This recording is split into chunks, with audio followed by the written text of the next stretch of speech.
All right, y'all. Welcome back to the show. More in sports news, you guys. We're talking about Naomi Osaka, and she burst into tears following a game, actually during the game, Mike, when a heckler in the stands was shouting, "You, Naomi, you suck." And it really was a lot. She went to the umpire to try to see if the umpire would address the heckler, which they did not. We do have some video footage. Let's take a look, and we'll come back and talk about it. And mental health. I feel like I've cried enough on camera, but The four-time major champion and former world #1 tennis player in tears. I just wanted to say thank you and congratulations. Naomi Osaka taking the mic after her second-round loss to Veronika Kutermotova at the Indian Wells Masters. The 24-year-old requesting to address the crowd after being heckled by a spectator in the stands. Right there, listen again.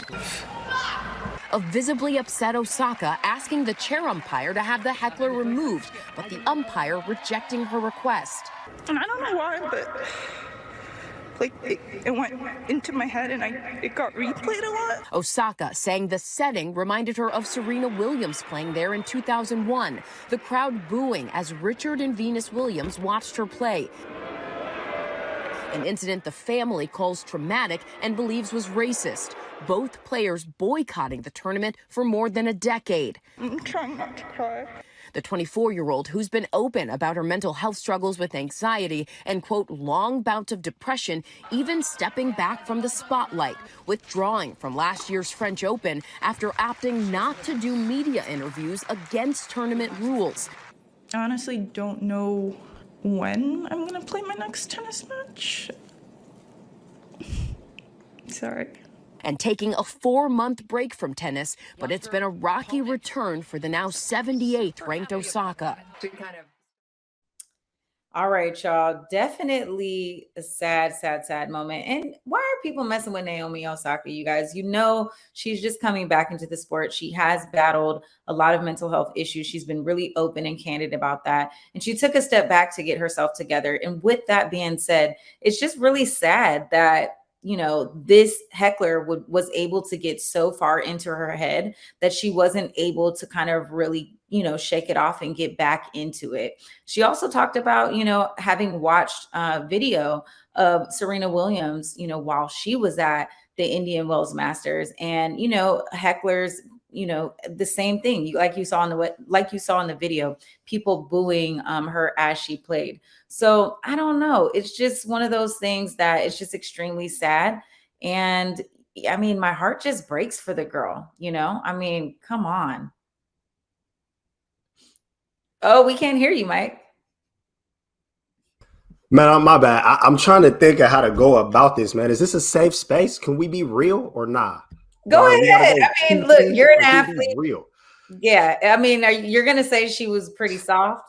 I'm going to say there's a difference between mental illness and mental toughness. Mm-hmm. The heckler said, Naomi, you suck. If somebody's saying you suck is enough to get you out of your... Man, we was getting called the N-word at basketball games when we were 8 years old. You're a grown woman and somebody can't say you suck. That's not a heckle. That's an opinion. Then she brought up the Williams sisters. Yo, they booed Venus and Serena's whole family from the parking lot. The minute they pulled in, they booed them before they got out of the car. Then they booed them when they walked in. They booed them as they walked down the stairs. Then they booed her for her entire match. That's nothing like one person saying you suck so low that people couldn't hear it. She tried to stop the whole match. Are you kidding me? Like, at some point, enough is enough. Like, maybe tennis just isn't for you. Like, if every little thing, every piece of your job is such a stress, then don't stress yourself out. Like, it's just not for you. But like the idea that she's not going to do post-game interviews and now nobody can say nothing to her, like, stop it, man. There's no game without fans. If people aren't paying money for those seats, then you don't get paid. So come to work and do your job and stop crying about it. This is too much. It's too much for me. Yeah, she's definitely showing she's just exposing herself so much. I think what she should have done even though the heckler got into her head, she should not have taken the microphone and addressed the situation. She should have bowed out gracefully. She should have shook her opponent's hand, great game, and moved on, and then went and talked to her team, or better yet, her therapist. I mean, if that's how you're feeling.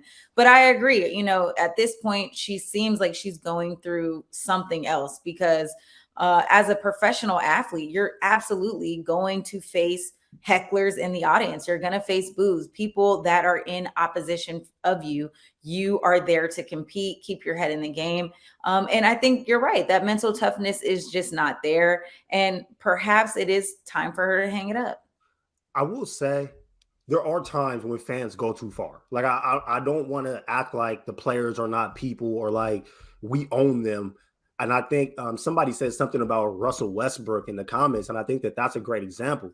With the whole Westbrook thing, it's not even about him anymore. Now it's about his family. Now it's affecting his wife. Now it affects his son, who goes to school, and his last name is Westbrook. So, like, you know what I mean?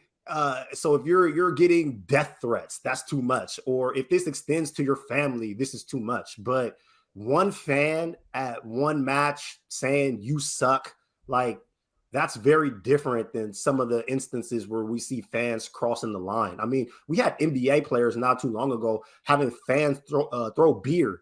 Russell Westbrook is one of them. Like, last season, somebody threw popcorn at him. Like, that's crossing the line. If somebody poured a beer on Naomi Osaka, then I'd be like, okay, enough is enough.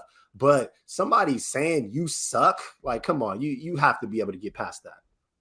I like Arlo's comment where they say, I agree, she could have addressed it later, but I'm wondering to what degree we allow mental struggles to be aired out in public in any and all settings, not just sports. So maybe elaborate a little bit on that, Arlo. I think because she is a professional athlete and she is there to do a job, let's not forget she's there getting paid, and she's there to, conduct herself a particular way. The fans, obviously, there is no rules on how they should kind of conduct themselves. But I honestly feel like she should have a little bit more mental toughness. It's a game.